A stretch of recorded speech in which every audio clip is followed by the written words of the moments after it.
أعوذ بالله من الشيطان الرجيم بسم الله الرحمن الرحيم إن الله وملائكته يصلون على النبي يا أيها الذين آمنوا صلوا عليه وسلموا تسليما بسم الله الرحمن الرحيم إنما يريد الله ليذهب عنكم رجس البيت ويطهركم تطهيرا اللهم صل على محمد وآل محمد وعجل فرج آل محمد۔ ناظرین، میں سید یونس علی شاہ نقوی سید نقوی عملیات چینل تو آپ سب کے ساتھ مخاطب ہوں۔ آج جو میں یہ بہت مجرب شوگر کے مریضوں کے لیے یہ پورا قرآنی علم ہوتا ہے، قرآن کے مطابق ہی کرتے ہیں۔ یہ بہت مجرب ہے، جس نے بھی اس کو کیا ہے اس کے ساتھ ہزاروں مریض ٹھیک ہوئے ہیں۔ آپ نے یہ جمعہ کے دن دوپہر کو 1 سے 3 بجے کے درمیان یہ نقش بنانے ہیں، 21 بنا لیں، ایک ساتھ ہی بنا لیں۔ اس کو اپنا جو لبا ہوتا ہے، اپنے معدے کے ساتھ لبا ہوتا ہے جو شوگر کو کنٹرول کرتا ہے، آپ اس کے اوپر اس کو مل کر اس کو جلا دینا، روزانہ ایک جلانا ہے۔ 21 ایک عدد بنا لینے۔ بنانے کا طریقہ یہ ہے کہ آپ پاک صاف باوضو ہو کر جمعے کی نماز کے بعد یا 1 سے 3 بجے کے درمیان آپ نے بنانا ہے۔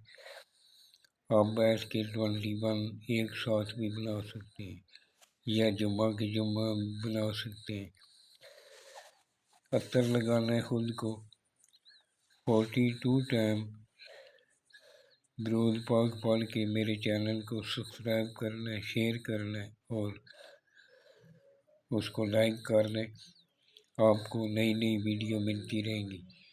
آپ نے صبح کے وقت 1 گلاس گرم پانی کا پینا ہے، 1 چٹکی کلونجی کی کھانی ہے۔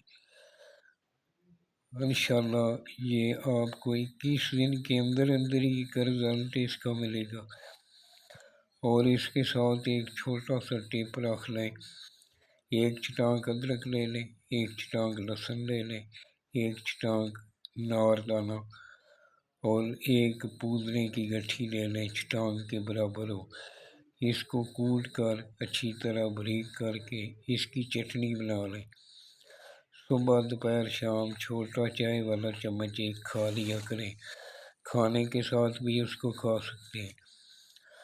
انشاءاللہ تعالیٰ آپ کی شوگر جو ہے کنٹرول ہو جائے گی۔ ایک نقش یہ آپ نے اپنے گلے میں پہن لینا ہے، 21 اپنے لب کے ساتھ اس کو مل کر اس کو جلا دینا ہے، ساتھ بولنا ہے کہ میں آپ کی اس بیماری کو جلا رہا ہوں یا جلا رہی ہوں۔ وہ جو راکھ ہوگی، خاک جو ہوگی، جو راکھ بچ جائے گی اس کو جمع کرتے رہیں۔ جب جمع ہو جائے گی اس کو کسی پاک جگہ، کسی پاک پانی میں جا کر بہا دیں یا کسی پاک جگہ پہ اس کو دفن کر دیں۔ والسلام۔ سید یونس علی شاہ نقوی۔ میرے چینل کو سبسکرائب کریں، اور اگر کوئی ویڈیو چاہیے تو نیچے کمنٹس میں لکھ لیں، انشاءاللہ تعالیٰ میں وہ ویڈیو بنا دوں۔